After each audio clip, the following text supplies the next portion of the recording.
Hi, and welcome to First Bite, a Nation's Restaurant News podcast. I'm your host, Holly Petrie. Today is Monday, November 7th, and here are your top stories.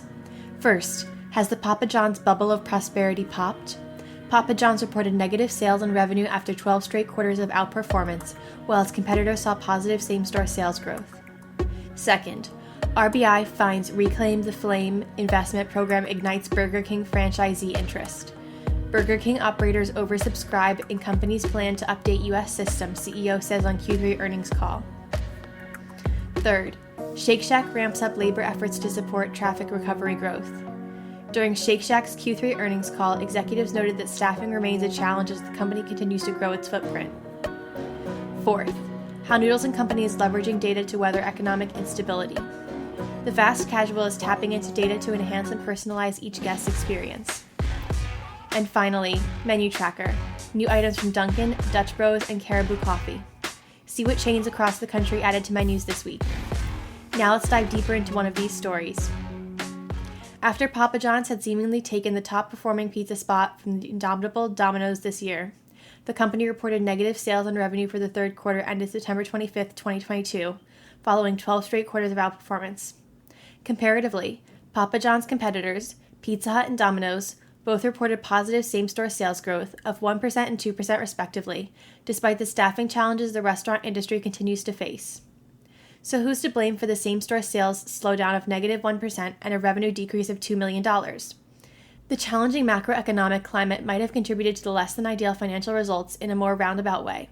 Papa John's has always differentiated itself among its competitors as a premium pizza brand, with more of a focus on overall value than discounting. But with inflation and the uncertainty of a possible recession on the horizon, consumers are spending less on restaurants and takeout. Let's hear more from senior editor Joanna Fantozzi.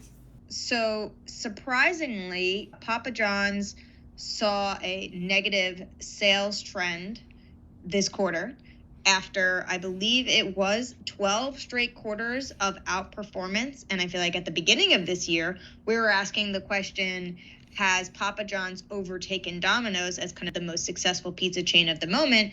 And now that question is kind of being turned on its head because Papa John's has had both negative sales and negative revenue this quarter. And so it does seem like they're kind of going back and forth, Domino's and Papa John's. And I guess just to clarify, though, Domino's is way ahead in terms of they are obviously the largest pizza chain, and Papa John's is only the fourth largest pizza chain, and they're trying to play catch up. If for a while it did seem like they were doing much better than Domino's, at least in part because they rely on third-party delivery, and it's a big boost for Domino's.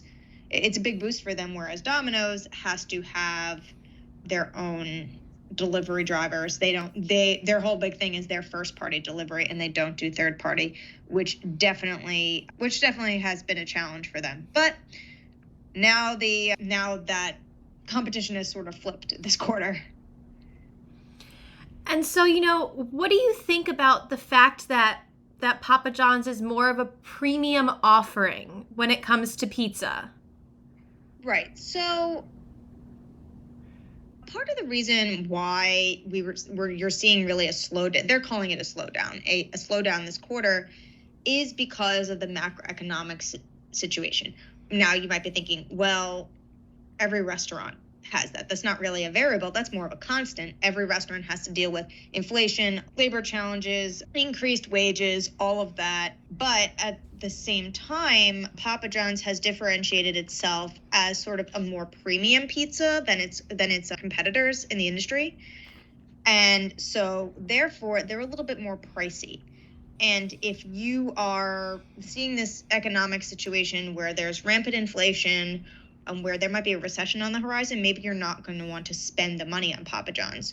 So I think that's really what has impacted them this quarter, especially with the economic uncertainty on the horizon. And especially, I think, at the beginning of this current quarter. So not the third quarter that Papa John's reported, but about a week after the third quarter ended, they started doing a new promotion, which was kind of a buy one, get one deal.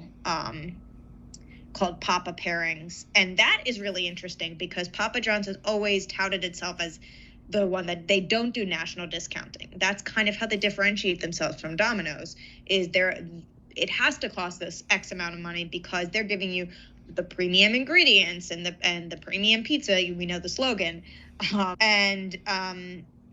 So the fact that they are trying out discounting says to me that they are worried about their average customer not going to be able to buy Papa John's as often. So what do you think we're going to see in the next quarter for Papa John's?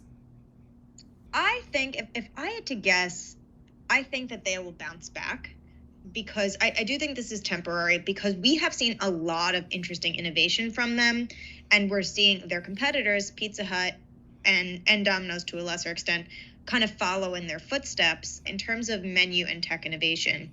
So I do think that they're still a leader in that regard, and we might see it going who's winning the pizza war currently. I think it's going to be going back and forth if I had to predict. Because this past quarter, Pizza Hut came out with Pizza Hut Melts, which, as I noted at the time, is basically the exact same thing as a Papadilla, very similar, slightly different, but it is kind of clear that they are taking a page out of the Papa John's playbook when it comes to kind of constantly rolling out new innovative pizza or pizza adjacent menu items. And so what do you think is going to be the result of this pizza war? I mean, who do you think is going to come out on top? I mean, look, the reality is that Papa John's is only the fourth largest pizza chain. I think that in the future they could surpass Little Caesars, but I don't think they're going to overtake Domino's in terms of popularity, in terms of sheer amount of locations, even though Domino's is kind of slowing down a little bit, or right now it seems that way. So I do think that Papa John's will become more of a bigger player in the pizza game, but I don't think that they're going to suddenly be the number one player. Thank you for listening to today's episode of First Bite. We'll be back tomorrow with a brand new one. Until then, stay up to date with all your news on NRN.com.